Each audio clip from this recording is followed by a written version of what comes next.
The desert hides more than sand and silence. What I'm about to tell you isn't fiction. These are my stories. It's real, terrifying moments that happen far from help, far from light, far from anything human. Listen closely, and never camp alone again. My American friend Ryan and I went out to the desert for a one-night camping trip.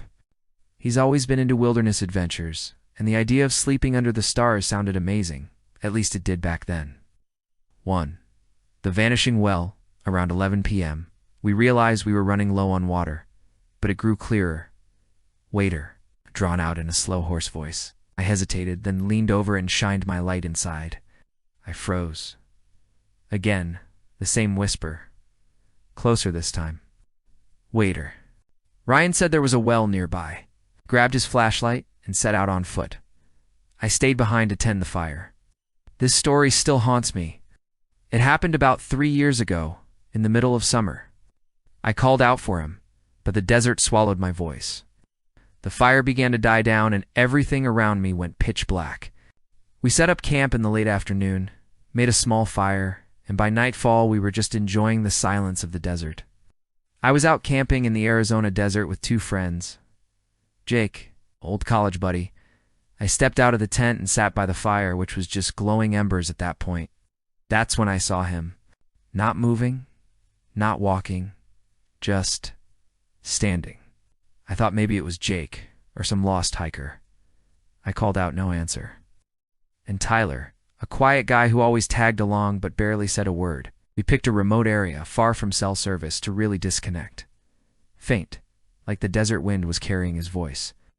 I stood up, grabbed my flashlight, and started walking toward him. The closer I got, the more I realized how wrong something was.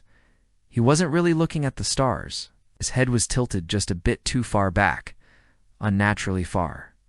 His arms hung straight down, stiff like wood, and the stars that night, they were unreal. Like you could see entire galaxies. Wider than any normal foot, Ryan was never found. And even now, sometimes in my sleep, I hear the same whisper. 30 minutes passed. Then an hour. I started to worry. Then, I heard it. But when I walked out to where the figure stood, the sand was torn up with footprints. Dozens of them, deep, round, heavy. At first it was a whisper, soft like the wind. I grabbed the flashlight and followed the sound. A few hundred feet from the campsite, I found it, a rusted old well.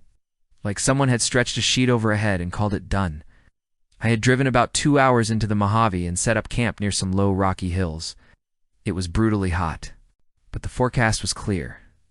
I had dinner, watched the sunset, and got in my tent early to escape the mosquitoes. I froze. Didn't breathe. Didn't blink. At first it was nice, cool air, bit of relief from the heat, but within an hour it turned into a full-on sandstorm. Like someone was crouched just inches from the wall, breathing slow and heavy. I thought I was imagining it. Until I heard it again, closer this time. A handprint appeared, right on the fabric. 5 fingers, massive, way too big to be mine. It stayed there for about 3 seconds, then slowly pulled away. The kind where you can't see your own hand outside the tent. Pushed, like something was pressing from the inside. I wish I hadn't. Ryan was down there, not moving, bent over the edge, staring into the water. I just sat, shaking, waiting for morning. I called his name. Nothing. I ran. I ran like hell back to the tent and stayed there, curled up with my knife, waiting for sunrise. This one made me stop going. When morning came, I forced myself to go back, but there was no well. Nothing, just sand, dead silent. But the handprint, it was still there, printed in the tent wall from the inside. I searched the area for hours and found only one thing, a strange footprint in the sand, not Ryan's itch. It was too large, waiter.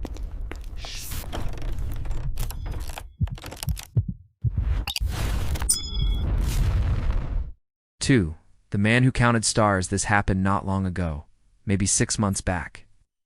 Anyway, it was around 3 in the morning. I couldn't sleep. Heat, silence, too much thinking maybe. Far away, maybe 50, 60 feet out, a man, just standing there in the open desert, looking straight up at the stars. Then I heard it. 3, 5, 11, 17. He was counting stars. It was weird. Not scared weird yet, just unsettling. When I got close enough to see his face, he stopped counting. Then he turned. He didn't have a face, no eyes, no mouth, no nose, just smooth, pale skin. And then he was gone. No sound, no movement, just gone. I ran back to the camp and stayed up the rest of the night, knife in hand. In the morning, Tyler said he saw nothing. Jake said I probably dreamed it, and they weren't human.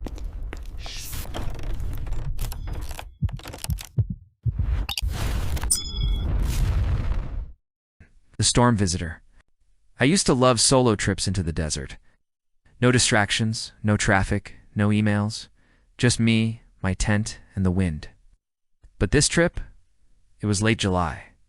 Around 9 p.m., the wind picked up. I zipped everything shut and just sat in the dark, waiting it out. And that's when I heard it.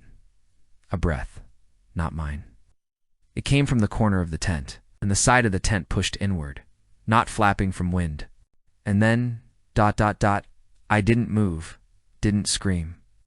When the storm finally passed, I stepped outside. Everything was silent. I packed up in 10 minutes and left.